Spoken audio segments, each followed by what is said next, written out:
This week is Dyslexia Awareness Week. I'm Astrid, I'm in Year 12 and this is my first year of IB. And this is Bennett in Year 6. This video we want to talk about what it's like being dyslexic. Not only will you hear from us, but also from some teachers. For me, the hardest parts with my dyslexia is that when I write, I miss out words and small letters that really make a difference in my sentences.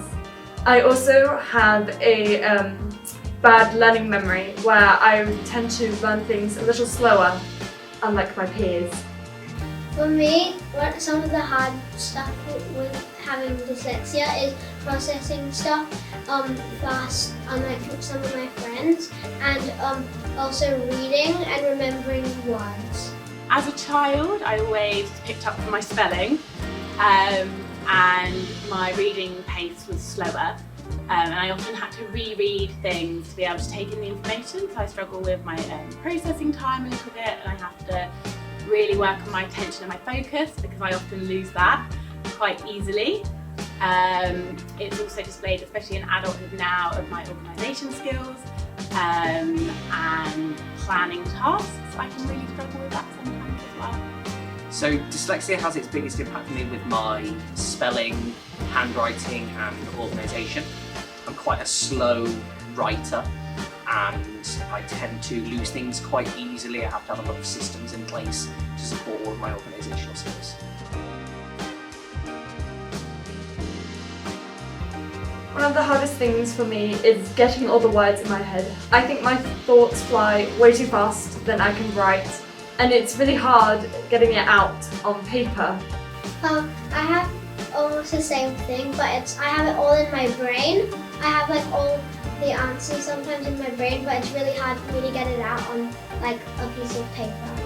That kind of links to the last one. I think the hardest for me now as an adult is the planning and organising sides of things, and often staying on one task.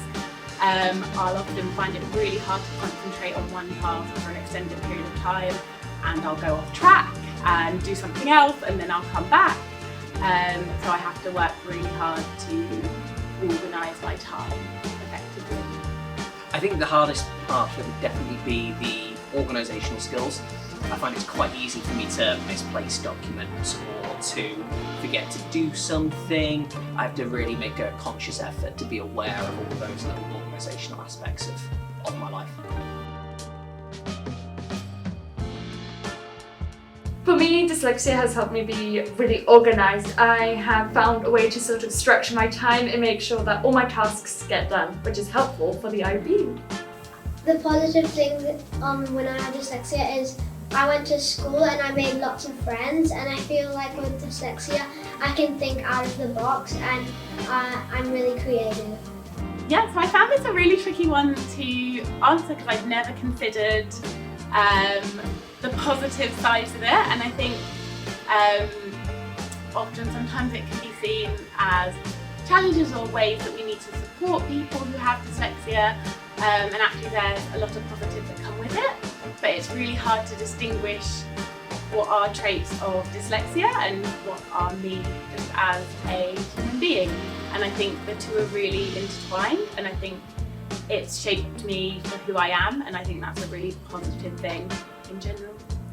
Dyslexia has brought lots of positives to my life. I find that it opened up my sort of world to what neurodivergence is, and it led me down the sort of career path that I'm on now.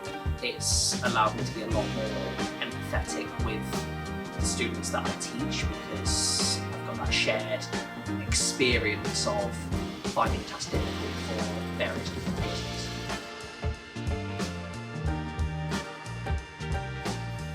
For me, dyslexia doesn't really define who I am. It's a part of me, but not the entirety of me. One strength that I have is that I really enjoy sport, and it's a really great way to sort of get out of the classroom and do something else. My strengths are running, sprinting, and I like drawing, and I enjoy listening to music a lot. So again, I had to look this up because I'd never considered what were the positives and what were the strengths that came along with it. And I had to look up and what I thought some of the traits that I had were. So I'm actually a very analytical thinker, so my background is in science and in biology, and I'm really good at spotting patterns and trends and then applying reasoning and logic to that, so I have a very logical mind. People with dyslexia often have higher levels of empathy and emotional intelligence, and I like to think that having dyslexia has helped me be more understanding and more empathetic towards others. So definitely one of my biggest strengths related to dyslexia is my problem solving skills. I really like playing board games, playing card games. I usually find that I'm playing the same game a couple of turns ahead of friends because I'm trying to think of my turn and their turn, and that sort of lack of organisation really helps me in those sorts of situations because I'm thinking of so many different outcomes. My message to people who have dyslexia, who might think that they have dyslexia, is that you're not alone, and just take one step at a time, and you can achieve as much as anyone else. Also, 1 in 5 people are dyslexic, so there might be someone in your class that you can talk to and share your experiences. I think it is to embrace every element that comes along with it. It shapes who you are as a person, and sometimes when we find it challenging to do things that some others may not find so challenging, that those challenges and overcoming those challenges are providing so many positive parts to our life. So we are becoming more empathetic, we are becoming good problem solvers, we are becoming more resilient, we are developing our perseverance, and sometimes we have to get quite creative as well and be more adaptable and flexible. So it's shaping us in so many ways, and a lot of those are really positive. So when you find things difficult, just try and remember all the good that's coming from it too. So my biggest thing would be to embrace it and to talk about it. It's not something to be worried or to be ashamed of. If you're even having those thoughts that you might be, it shows that you might need a little bit of help with something, whether you get a diagnosis or not. It's important to seek that help and not to sit and struggle with it. We're not celebrating that we are dyslexic. We're celebrating that we all have different strengths.